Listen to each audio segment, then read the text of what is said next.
The 2024 All Fantasy Team from Jamey Eisenberg right now on FFT Express. Okay, Jamey. So what was the strategy here? What were you looking for in determining who would be on the All Fantasy Team? Body of work for the entire season. If it came down to, player versus player, I looked at what they did in the postseason. Really, the only tough call was at tight end because points per game favored one guy over the other. Total points was pretty much a runaway. But I think that was really the only tough call. So if you want to go through a position by position, we can, and you can tell me where I'm right, where I'm wrong. The running backs are relatively easy. The receivers are relatively easy, but and you can make a case for, really three quarterbacks, but we can start there.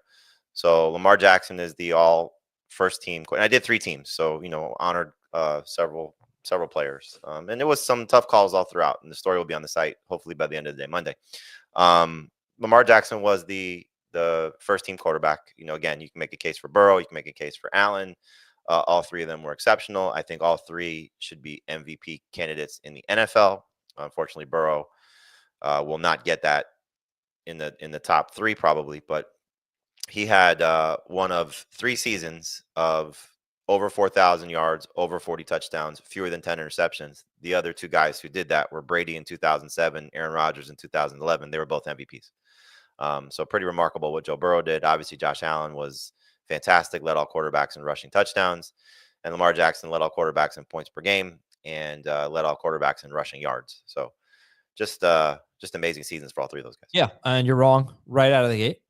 So Lamar Jackson definitely should be first team. Baker Mayfield should be second. No, you're right about that. Baker Mayfield. Baker Mayfield was barely worse. I know Josh Allen played 1 snap in week 18, but if I look at just weeks 1 through 17, Joe Burrow averaged 27.7 points per game in 6-point per passing touchdown leagues. Josh Allen 27.2. Baker Mayfield 26.4.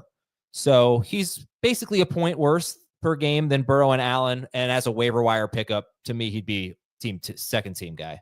That's fair. I mean, again, I like when guys live up to expectations, and those 3 guys really did. Oh, they were great. They were so good. Oh man, I traded Joe Burrow for Kareem Hunt in one league. Woo! I won the league. So what's up? All right, JB, running back. The running back. So I did a running back as a flex, but the 3 running backs that made this team were Saquon Barkley, Bijan Robinson, and Jahmyr Gibbs. I mean, it's hard to argue with how fantastic those 3 guys were. Great in the playoffs. Really, Barkley was the worst of the 3. He had one really stinker in the playoffs. But the only guy I think that was, I shouldn't say the only guy, but the guys who were close to them, Devon Achane and Derrick Henry. And I just think you look at the way that these 3 guys performed, lived up to expectations. Gibbs, benefited down the stretch without David Montgomery, but, just amazing even with Montgomery. So it was just fun to watch these guys and how much they help fantasy managers.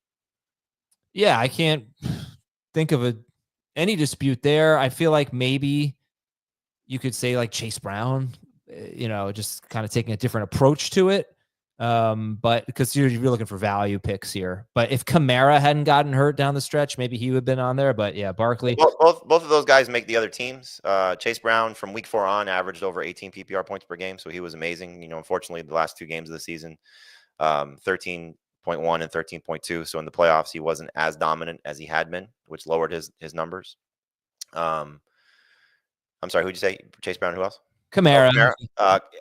Kamara had a knock for not being there for the fantasy playoffs. Yeah. So, yes, he could have been in the discussion. So initially, I had Kamara, I think, in the second team, and I dropped him down to the third team. All right. So what were your 3 teams of running backs? I don't remember all 3 teams off the top of my head. I remember the first team. So the second team was Josh Allen, a quarterback. I'm sorry. So the receiver. I just meant a running back. Oh, the running backs. The second and third team running backs were the biggest dilemma I had was between James Cook and Kyron Williams. So the second team running backs are Devon Achane, Josh Jacobs, and I believe either Kamara or Chase Brown. The third team was James Cook, and leaving Mixon off was tough. I'm sorry, Derrick Henry, Devon Achane, and Chase Brown, I believe, were on the second team. I'm sorry, I'm getting it all confused. It's okay. Don't worry about it. It's okay. All right, let's go to wide receiver here. We'll take a quick break, though, on FFT Express. Come back and get the wide receivers and tight ends from Jamey. We'll be right back. Okay, so we had 3 wide receivers on each team? Yep. All right, who are our 3 first-team wide receivers? The 3 first-team wide receivers are pretty easy. It was Jamar Chase 1, Justin Jefferson 2, Amon-Ra St. Brown 3. I wouldn't necessarily call St. Brown easy. I mean, if you look at the full season, yeah, but I do think there's a case to be made for a guy like Brian Thomas Jr. or something. So the second-team receivers are Brian Thomas Jr., Malik Neighbors, and Mike Evans. And the third-team receivers were T. Higgins. I'm sorry, second team. Why am I all over the place with this?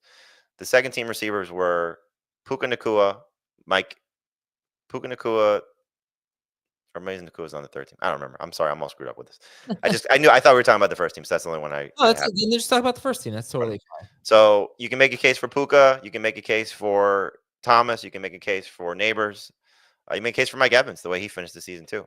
All these guys had just fantastic campaigns, and you can make a case that they should be flex options also. But again, it's tough calls. So Puka, when he came back from the injury, he was over 18 PPR points per game. But how do you not knock him for not being there? Absolutely. Yeah. Neighbors got off to a slow start. He was awesome in the playoffs. But again, was his body of work better than Amon-Ra St. Brown? I don't think so. No, St. Brown's so interesting. I mean, I don't really feel like he had that great of a year. But he deserves to be on this because he played every game and he was good. But he was a little bit disappointing to me. And wide receiver was just interesting because Chase was so much better than everyone else. Even Justin Jefferson. Justin Jefferson was like 95 points worse than Jamar Chase or something like that. But there were 29 wide receivers who averaged 14 or more PPR fantasy points per game. There were only 23 last year. However, to me, it just didn't feel as elite at the top, especially when you consider that if you take away the game that Rashee Rice got hurt, he's wide receiver 2 per game. Chris Godwin's wide receiver 3 per game. So, if you take those guys out, Jamar Chase is 1, and then he's the only wide receiver who averaged more than 20 points per game. And it was like not a super elite year. Last year we had 5 wide receivers average more than 20 points per game. So it's like a deeper year, but not as good at the top. Interesting season. All right, tight end. Who's your tight end? This is the tough call. And so I went points per game over total points, and I took Kittle over Bowers. And Kittle's touchdown. So going into last week, it was 8-4. It finished 8-5. Catches were obviously in favor of Bowers. If you want to take value into this, then it was definitely Bowers, although Kittle was, not drafted that far ahead of him based on ADP. So there were 3 tight ends easily that made the 3 teams, with Kittle, Bowers, and McBride, and that's how the order that I have them. So I gave a little bit more of a weight to the points per game as opposed to the total points. Who do you think had more games with single-digit PPR fantasy points, Kittle or Bowers? Bowers. He did. He had 5. I think Kittle had 3, and one of the 3 for Kittle was in Week 18. Now, keep in mind, Kittle also missed 2 games, so actually, if you want to count those as 0 points. Yeah. But, obviously, he had a replacement. Let me just check McBride real quick and see how many touchdowns kill him. 1, 2. He had 3 games with single digits, and 2 of them were in the first 3 weeks of the season. All right, that is it for Jamey's all 2024 all fantasy teams, really.